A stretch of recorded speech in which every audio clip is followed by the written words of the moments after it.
문재인 대통령은 17일 박상기 법무부 장관의 제청을 받고 윤석열 서울중앙지검장을 검찰총장 후보자로 지명했습니다. 무거운 책임감을 느낍니다. 여당인 더불어민주당은 정치적 중립성과 공정성을 담보로 적폐청산과 검찰개혁을 완수해 검찰이 국민 신뢰를 회복하기를 기대한다고 환영의 의사를 밝혔고, 민주평화당, 정의당 또한 각각 강단이 충분히 되기 때문에 정권에 의해 쉽게 좌지우지될 수 있는 사람이 아니다. 정치검찰의 오명을 씻고 검찰을 개혁하는 데 부합하는 인사라고 호평했다.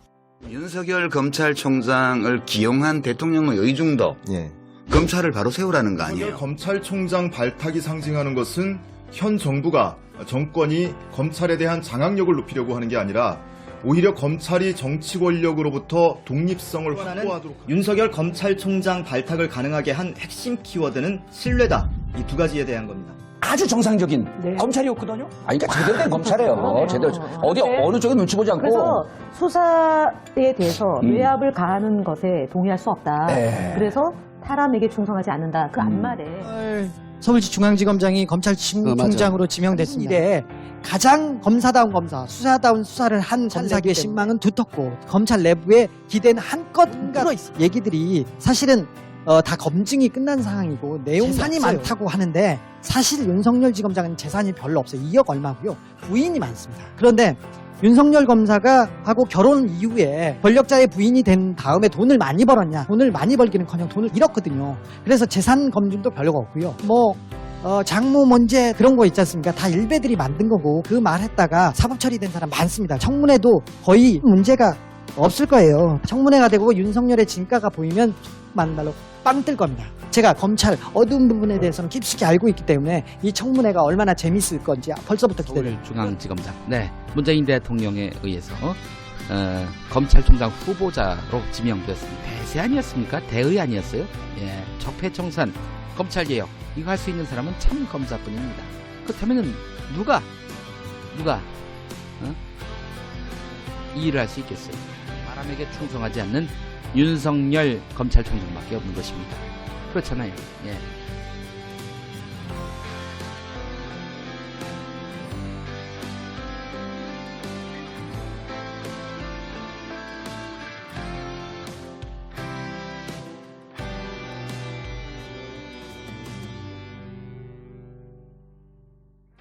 국회에서는 윤석열 검찰총장 후보자의 인사청문회 대망의 윤석열 검찰총장 후보자의 인사청문회가 열리는데, 윤석열 인사청문회 쟁점 사안은 현재 사실로 밝혀진 것들과 지금도 진행 중인 의혹들이었다. 당시 최대 쟁점이 된 사안은 윤우진 전 용산 세무서장 뇌물수수 의혹 사건 개입 의혹이었다. 이 사건은 윤석열과 의형제이자 소윤으로 유명한 윤석열 측근 윤대진 감찰국장의 친형인 윤우진 전 용산 세무서장이 중심에 있다.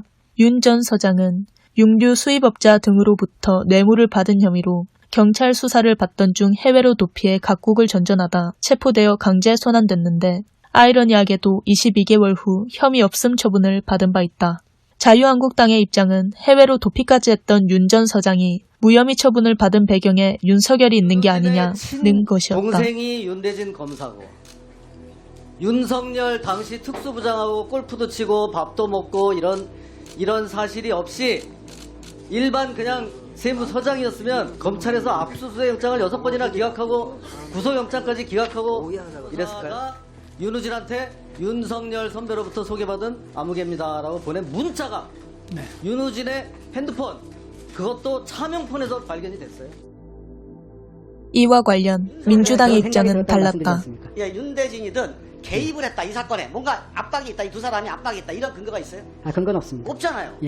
그 사건에 관여하거나 영장 기각이나 무슨 무혐의 처분이 되거나 하는데 일체 관여한 바 여쭤보세요. 왜 무혐의 처리했는지 그때.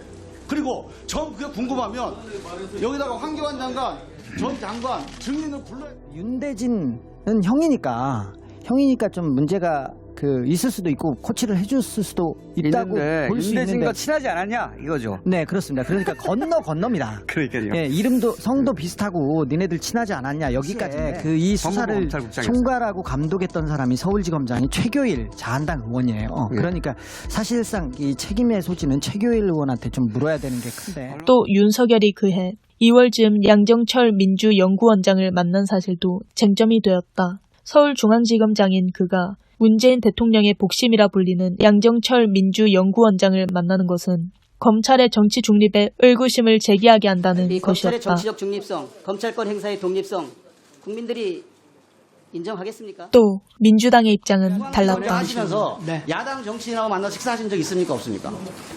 뭐 덜어 있었다고 말씀드렸고 중앙지검장이 여당 인사든 야당 인사 만나서 밥 먹는 게 무슨 그게 청문회감입니까? 자, 이게 정치 공세야, 기본적으로. 장제원 의원이 이날 영상을 통해 검찰 수사를 받다 투신해 숨진 고 변창훈 전 서울고검 검사 등 적폐청산 수사 과정에서 숨진 인사들에 대한 영상을 들었을 때도 양측의 반응은 상이했다. 신지들이 앞서고 조은석 서울고검장, 강남의 고검 차장검사 등 동료 검사들이 들여다 과제를 그렇게 넘어가요? 과제는 이명박 박근혜 정권 해야지. 그 사람 어떻게 윤석열이 죽인 겁니까? 그게 말이 되는 얘기입니까? 그 사람 얘기를 꺼내요, 그런데. 당시 윤석열에게는 병력 문제 관련 자료와 재산 증가 부분에 대한 소득 자료 제출, 배우자 보유 주식 부분에 대한 매매 계약서 제출 등이 요구된 상태였지만 윤석열이 모두 거부했다. 하지만 청문회는 자료 제출 따위와는 상관이 없었다. 민주당은 기승전 황교안으로 몰아가기 급급했다. 보수 언론의 비난처럼 윤석열 청문회인지 황교안 청문회인지 알 수 없었다. 윤석열의 도덕성과 관련해 불거졌던 부인의 비상장 주식 투자 의혹, 장모 사기 사건 의혹 등에 대해서는 크게 부각되지 않았다. 그러다 한 차례 윤석열의 실체가 드러난 순간이 있었다.